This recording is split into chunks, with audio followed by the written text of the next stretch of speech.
Good evening. I am Ketlard Boursiquot. I am from Haiti, actually, and I've been in the committee for many years.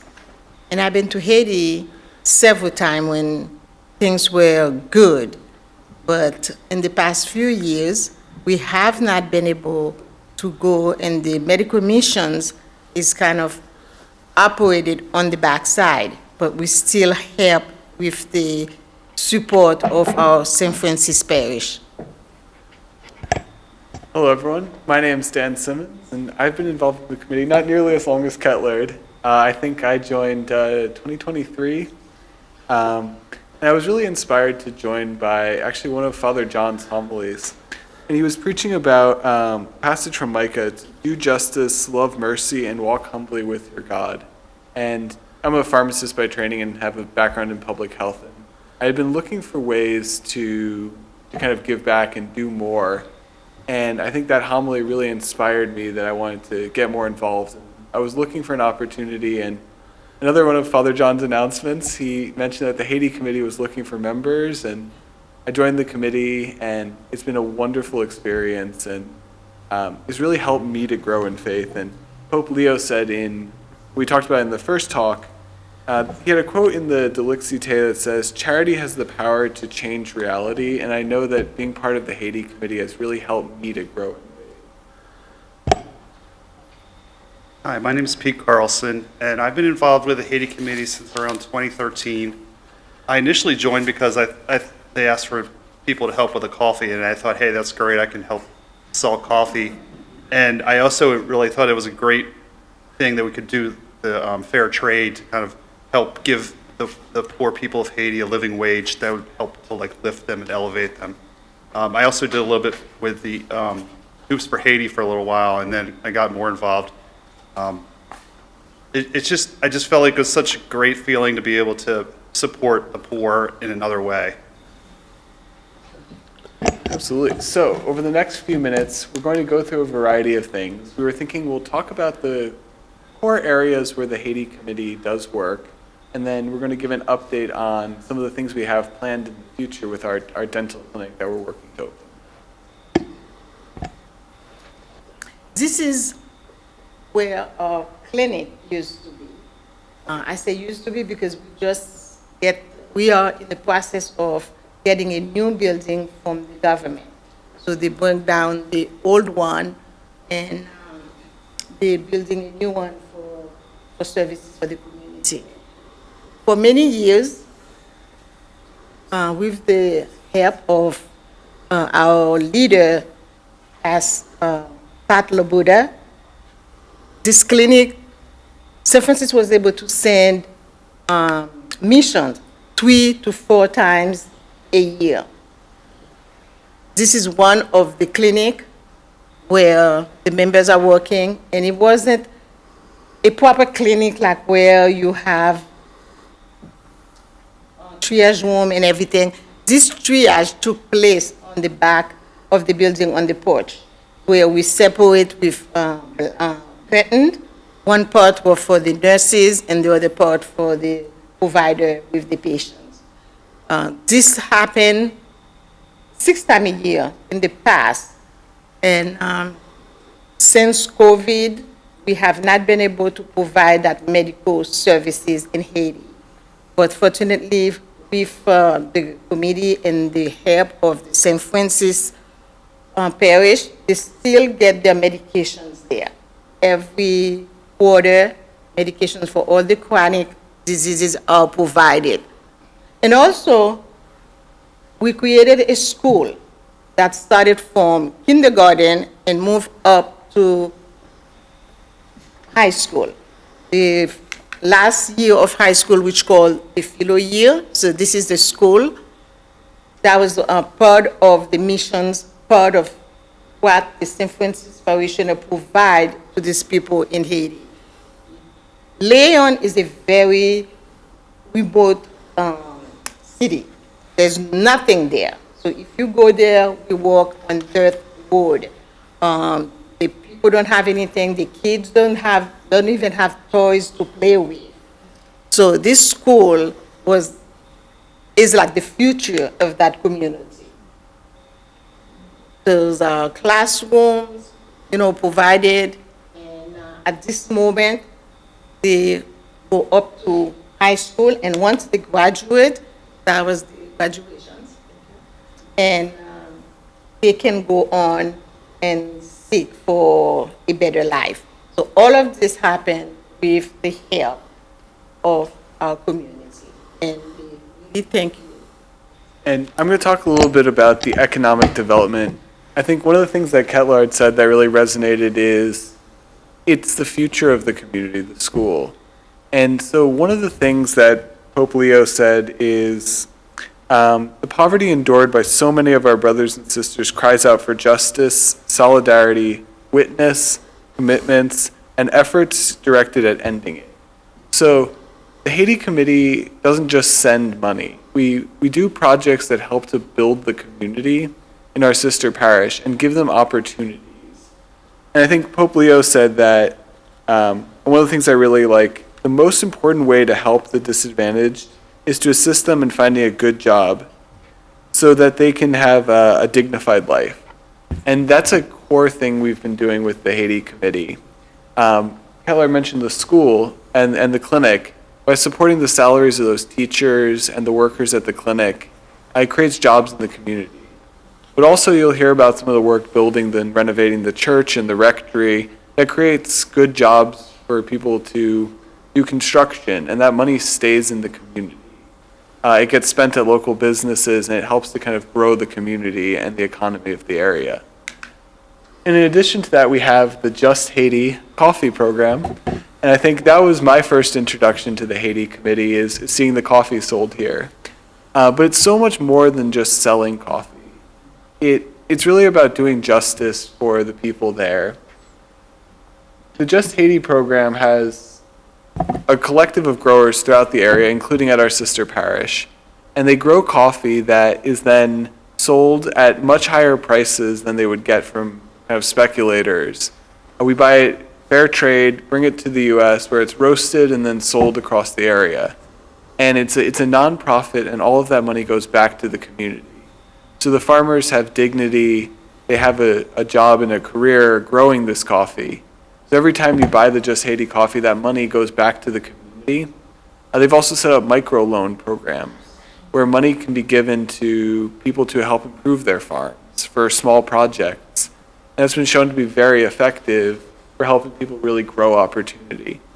So a lot of the work we're doing with the Haiti Committee, it not just sends money, but it helps to build the future with the school, with creating jobs, even just renovating and constructing the school, with the Just Haiti coffee program, creating good paying jobs for the farmers. It's all about doing the justice and giving them a dignified life, and making that sustainable and able to grow. And so we also wanted to talk about the church. So a lot of this happens because we're a sister parish, and the kind of root of where all of this work is able to happen is through the church. And for me, it's been incredible seeing the faith of our sister parish. Pope Leo said, "Christian holiness often flourishes in the most forgotten and wounded places of humanity." And you can really see our sister parish growing. And over the years, we've helped them build this beautiful church you see here, and you can see some of the incredible photos from the church and the joy and celebration there. And when the church was damaged by a hurricane, the St. Francis parishioners were able to raise money to build this beautiful building. And you can see it's packed full and a center of the community. And the church is the place of worship, but it also is a place where people can access the services, and it provides those opportunities. We've been able to bring internet to the rectory so people in the community can come and access the internet. And then the church helps to set up the medical clinic and employ people. So it's created a great kind of hub of the community where people come in faith, and it helps them with the other aspects of their lives as well. Anything I missed? This church for the community, it's just like the center of everything. it doesn't matter that they're not Catholic. When there's something going on, when they need something, they go straight to the church. So the priest has a big responsibility. He just has the load on his back. It's really heavy because everybody counted on him. In the past, Perjano, who used to be the pastor of the church, he will reach out to our congregations to ask for help, to help the community, not only with the spiritual need, but for the material needs.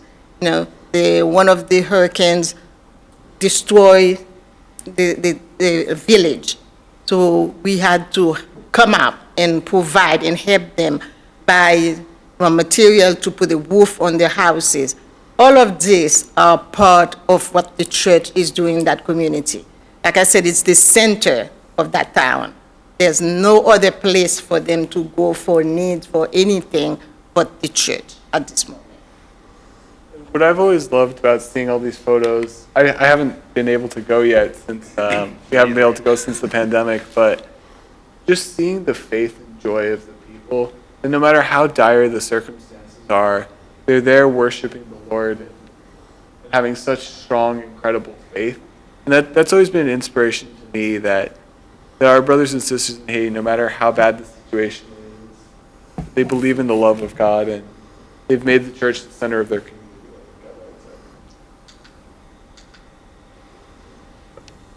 So next, we'd love to talk about, we talked a little bit about what we've done.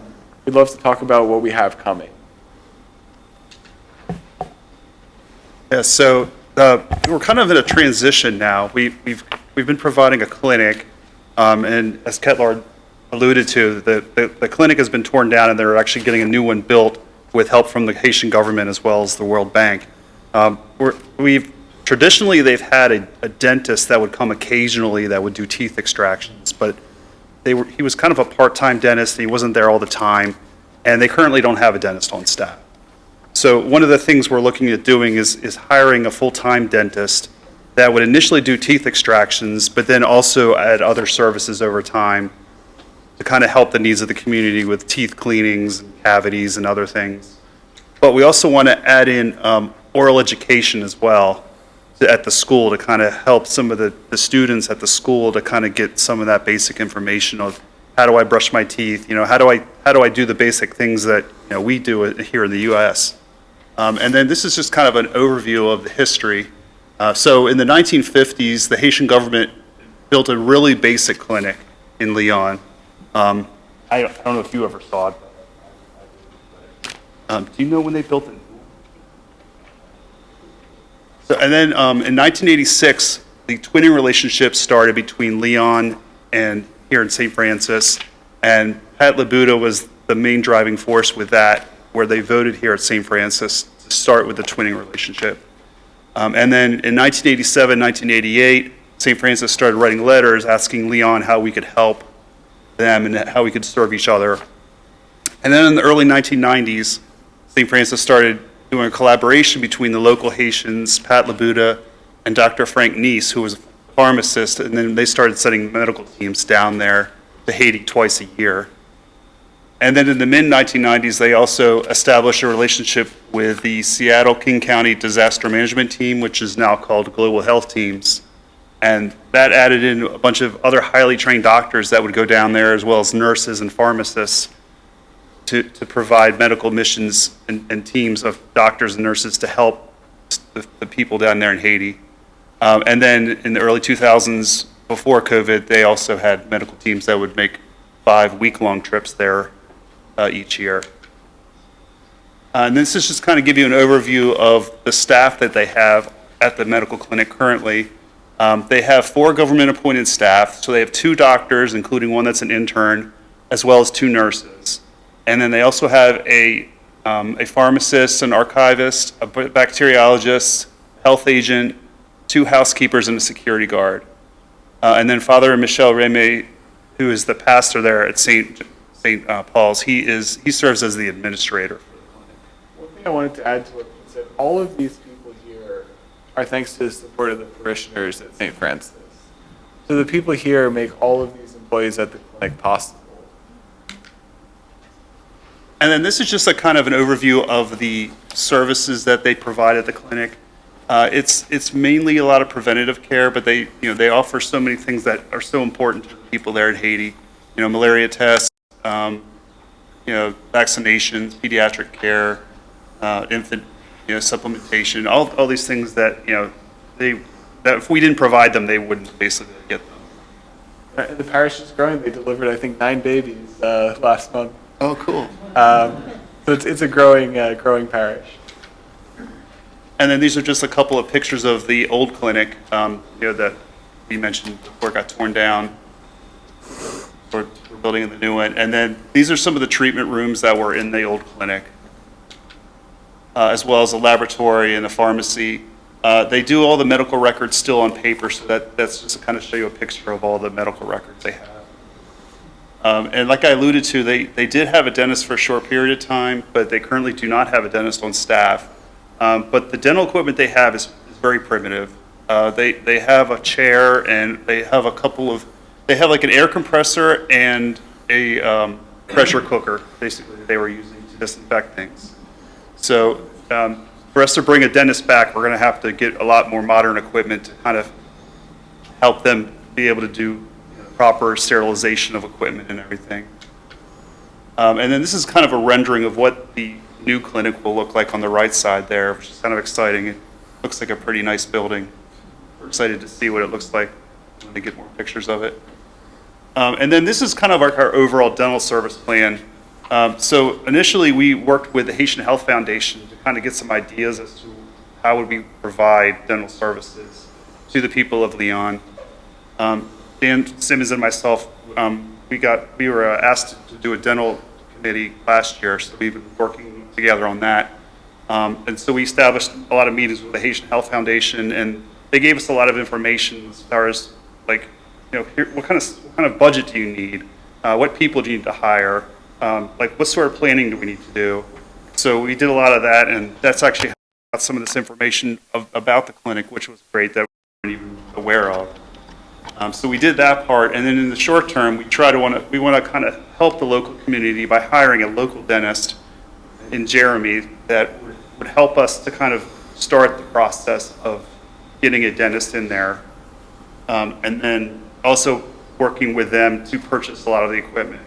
The Haitian Health Foundation has a lot of contacts of suppliers within Haiti itself, so that should make it a little bit easier for us to get some of the equipment that we need.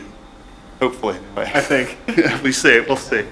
We're also talking to some dentists from the St. Francis community who are providing us expertise and thoughts on what should we prioritize and what should we order and help them procure. So we talked a little bit, the Haitian Health Foundation helped us come up with a preliminary estimate for what this would cost and what it would look like. So it's a relatively sizable chunk to get started. And this covers bringing together the dentist, dental assistants, and of course benefits for the dentist. And then, well, like Pete said, require a lot of equipment. So we have a whole list of things we'd like. Right. We're going to prioritize what's most urgent to start with. I don't think we need an X-ray unit yet, but No, maybe not someday. yet. Yeah, maybe someday. And then we also know that we also need to figure out like some of the basic needs that what Dan was talking about earlier about how we want to support the local community. If we need to get cabinetry or other things built for them to put the equipment on, then we'll hire some local carpenters to kind of support the local community with jobs there. Exactly, and this will create jobs for the dentists as well, who will spend money in the community, which helps other businesses and other people throughout the community. So I think that's the main slides we had. So you've seen what the core areas that we focus on, the Haiti Committee, that it's really holistic. We partner with our sister parish, and they have the church, which is kind of the center of faith in the community. But from there, it spreads out to a school that creates educational opportunities, provides nutrition for the children. We have the clinic we talked about that provides health services.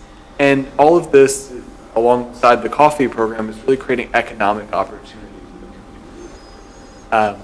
And you can see we have a lot of plans of what we want to do in the future. starting with the dentist and helping them set up the new clinic. So we'd love to take any questions. We have a microphone. I know Melissa said that you have to hold it here or so to get the audio to pick it up well.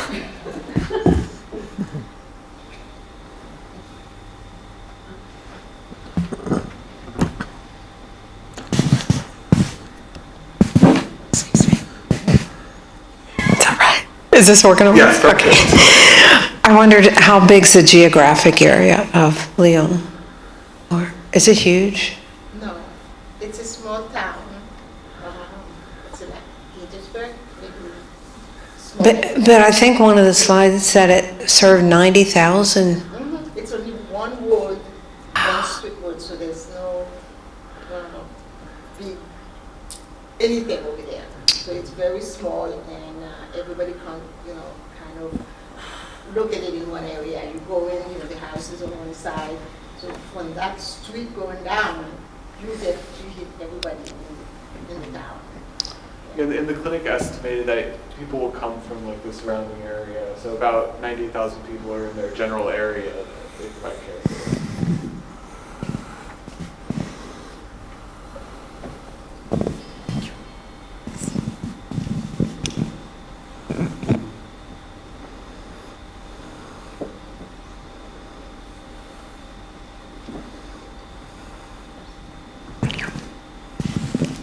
So at the present time, the clinic is being staffed just by Haitians. It has enough doctors and nurses that they're taking care of all of those needs at the present time? Or Yes. do you feel like there will be, that they will need more doctors like they used to, where people used to go down for a week and help out? Or is that program is no longer needed?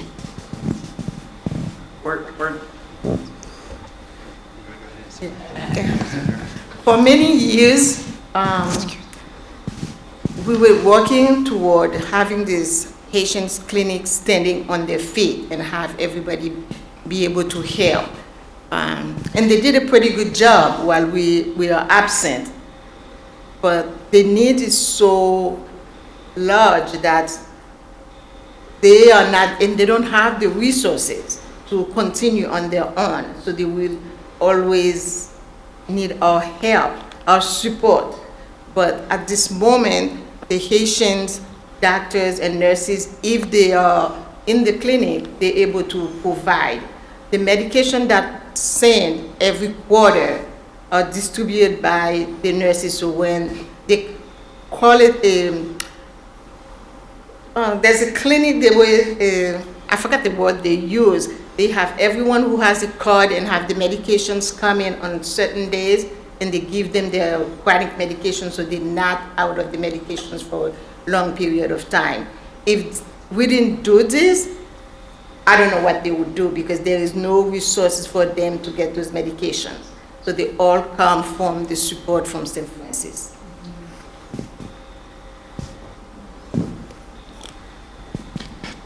I was going to weigh in, but that answer was so great, I don't need to weigh in.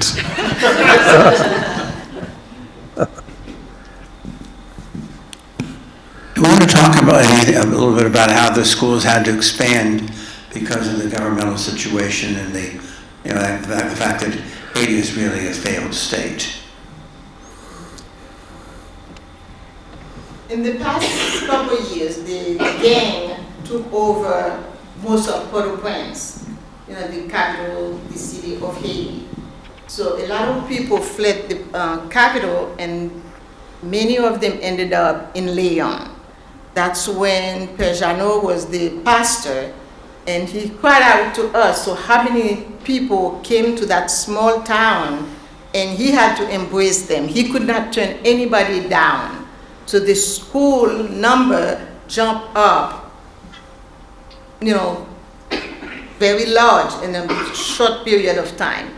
But our good parishioners here, nobody ever says no. So when the cry came to Dan, he's just like, okay, let's see what we can do. And we end up, instead of supporting 500 students, we have 2,000, for an example. So the population is more than what it used to be because of what is going on in Haiti. And they do depend on us, and we are providing whatever we can. Our support doesn't stop only at the clinic or the church. We reach out to almost every need of that community.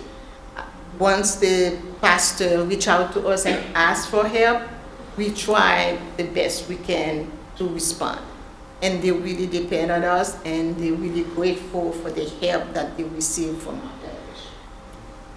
Even doing the small things like providing internet, we were able to help them procure satellite internet. And that seems like a small thing, but when there's unreliable cell networks, it allows them to communicate with family, it allows the church to communicate with us. So like Ketlard said, even small things like that can have a huge impact on the community. So I guess this question is for you, Dan. Back in 1998, I was part of the medical mission. And at that time, the medications that were given to the patients there were ones that had been donated, that we had resourced from this area. What are you doing now to provide medications for the population there?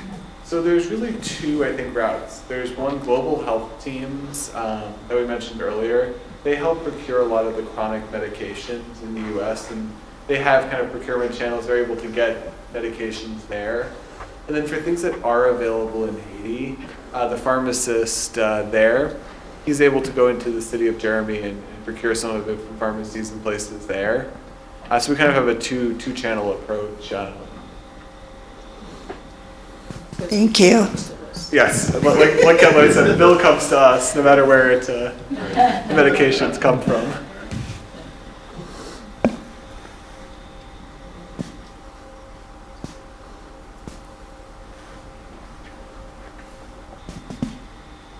Why is it so difficult for the coffee growers to get the coffee beans out of Haiti?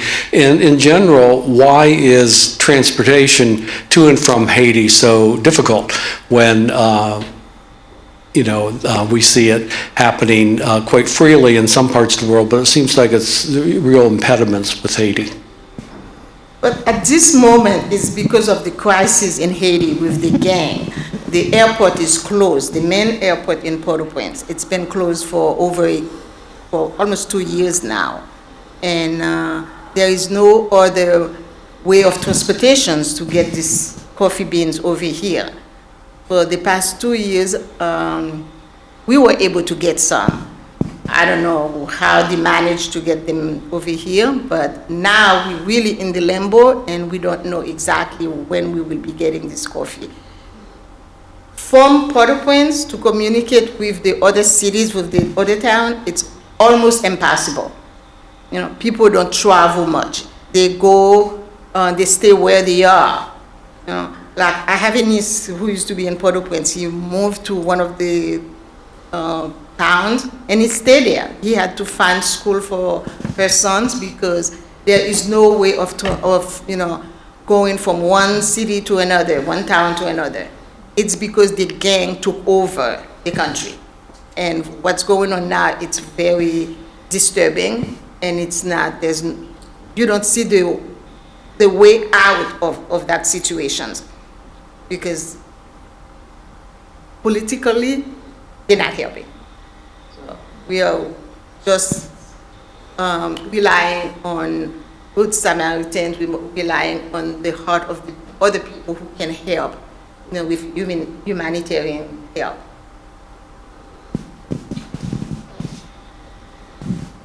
And one thing I want to add to what Ketlard said is the parish here, they've had this relationship for 40 years. And I think that's one thing that's been really consistent in the community is that people can count on St. Francis to always be there to help.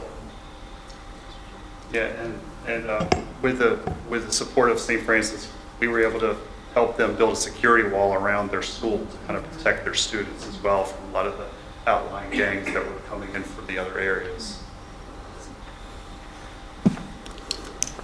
So I was wondering, how is the government of Haiti going to help build this clinic if they have lost control of the country? That's still a mystery to me because I don't know how they control their funds. So it just came out of the blue that this clinic gonna be rebuilt. I have no idea.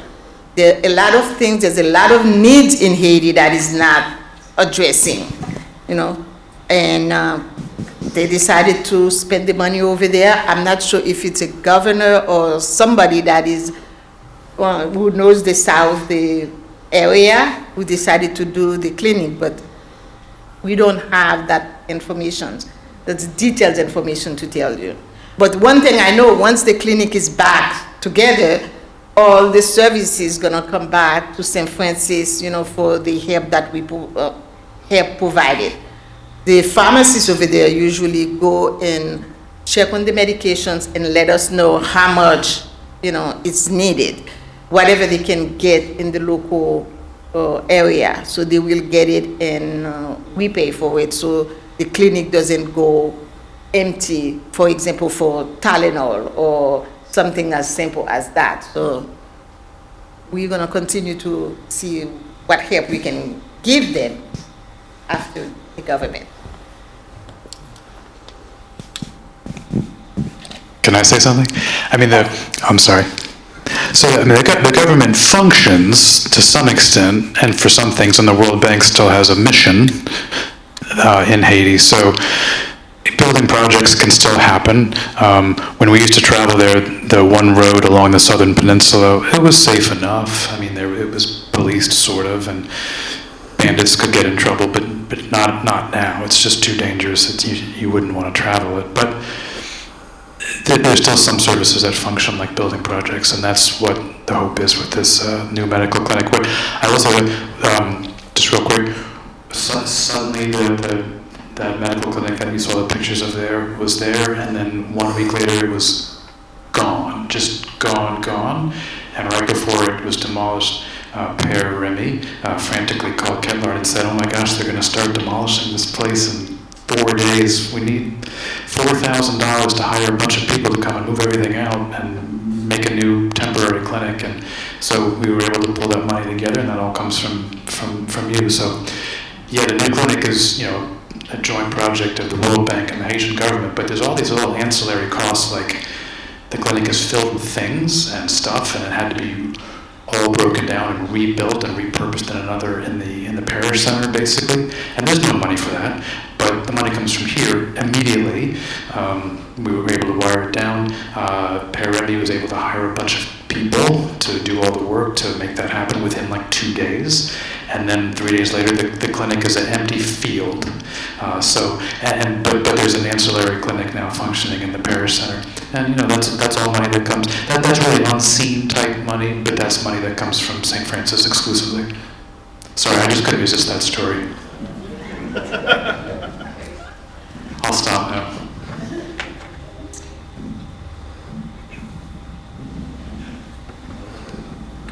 Another story I think is worth telling would be the miracle of the coffee beans.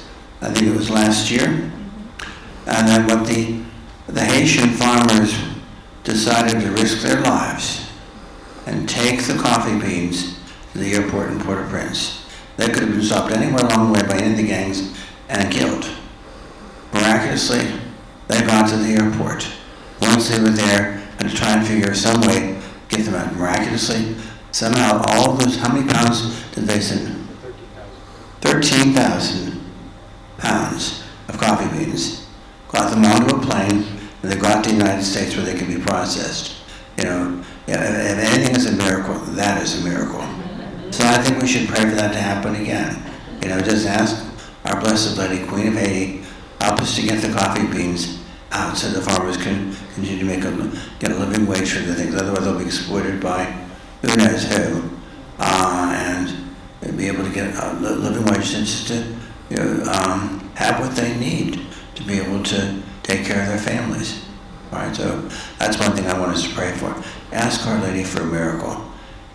There's a story told from Mother Teresa during the Lebanon Civil War, that there was a Muslim orphanage with children with special needs right in the firing line. And it was desperate to try and get those children out. So Mother Teresa said, this is the kind of faith I think we need to exercise, pray for here. She said, I've asked Our Lady for a miracle tomorrow, for a ceasefire. We can get in and get those children out of there. And the local bishop said, no, Mother, I'm a man of prayer. I believe in miracles. But you're not just dealing with God, you're dealing with the Prime Minister of Israel. To which she looked at him and said, Bishop, I know what I've asked for Our Lady. We will have the ceasefire. And you know what? They did. So anyway, so let's just pray for Our Lady, Queen of Haiti, just to intervene so we can get the coffee beans out so they can be sold, and that way people have the money they need for their resources.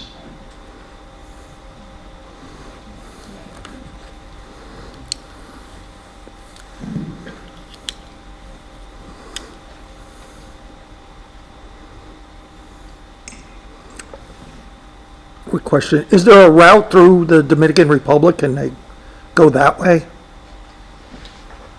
All of this is being stopped. So they used to, now the only way to Haiti, I think you take a plane from Miami, it takes you to a different city. You can't go to the capital. You can't go to Port-au-Prince. You have to go to either Cap Haitians or Le Carré. And depending on where else you want to go, it's another 24 hours, trying to figure out how to get to your destinations. So everything is very, very difficult at this moment. The Haitian Health Foundation does have like a medical clinic both in Haiti and in the Dominican Republic. We could pray about it, and maybe God willing, maybe there's some way to get something through the Dominican Republic, but we're not aware of any way that they could at this point.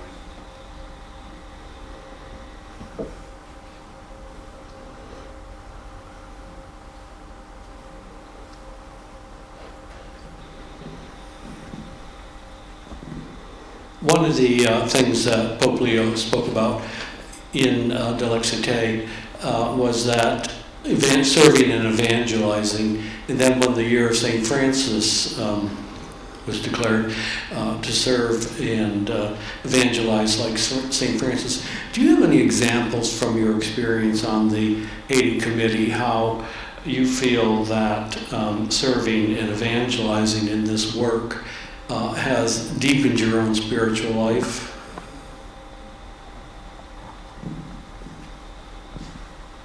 It has, because being Haitians, I always wanted, a way to help, to see what I can bring to the people in Haiti.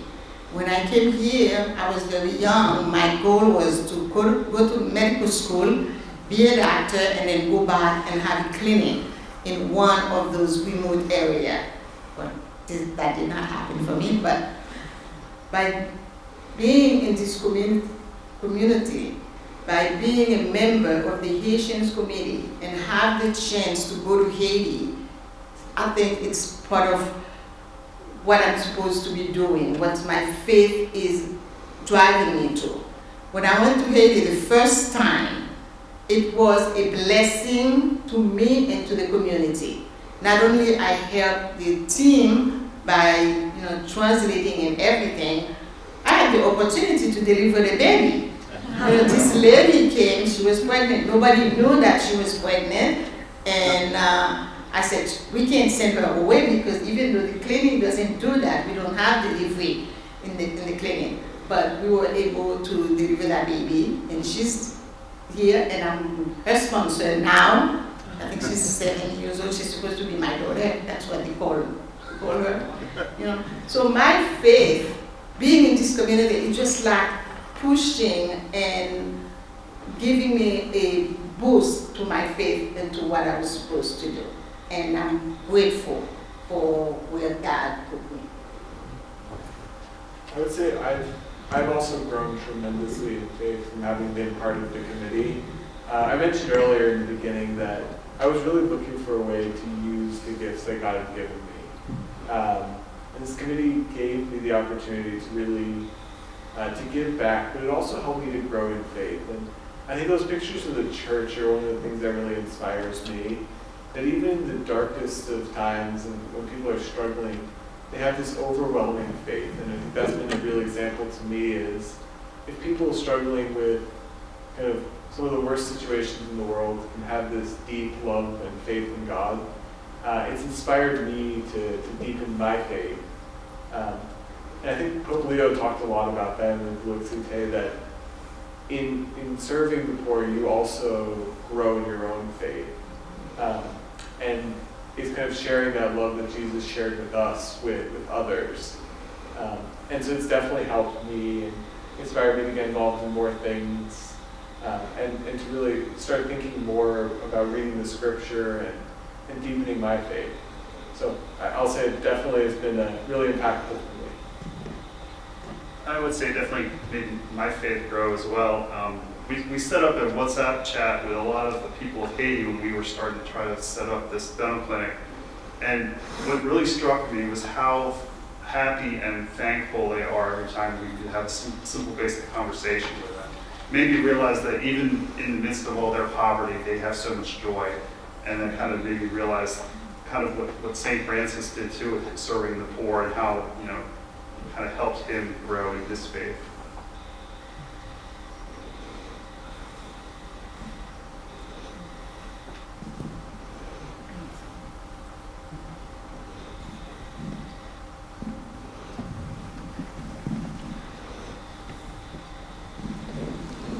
I'm a member of the Haiti Committee as well, and I believe that for me, it has been an avenue of deepening my faith as well. As a former teacher, I really appreciate the fact that we do sponsor a student, and the pictures of the kids with the teachers on your slides were delightful. But there they are. And they are just, that's what they love. They're just so happy, and they love that kind of community in school, just like our kids here do. So it's I see that whatever we can provide for them, is certainly a blessing for us. And the teachers are absolutely amazing. They have more than the normal 30 people in a classroom, and they keep coming in, and we keep expanding the desks, and which is a job for some of the people there that make the desks, and the kids get a chance to, sit someplace and write their assignments. But I think that it's a great avenue for me as a teacher to see that we're helping the teachers and we're helping the children grow, be educated, and expanding it from primary to philo year has been a wonderful thing to see. And as Ketlard said, they're ready to go out and find their own jobs and be productive for the community and for Haiti itself.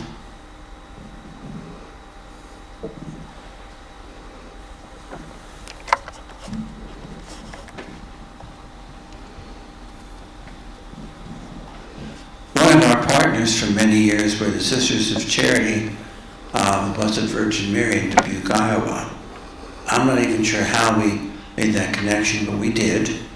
And they gave us grants for several years for food for the children. And most of the sisters now are retired teachers. One of the things they really look forward to is seeing pictures, which we'd send, of the children eating their lunch, because that was something their grant had provided for. It was a big hit with the Sisters of Charity.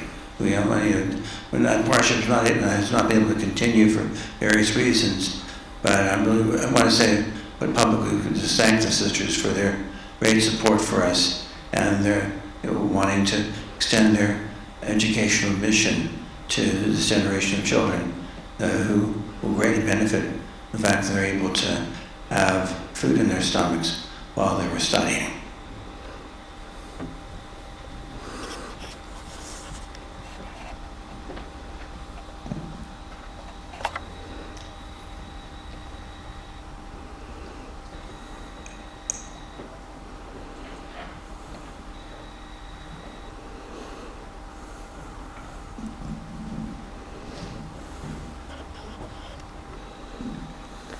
I'd like to thank these three members of the Haiti Committee for this wonderful presentation. It was really so well done. I know that you put a tremendous amount of time into putting together the photos, and your presentation too was just fabulous. So thank you for that.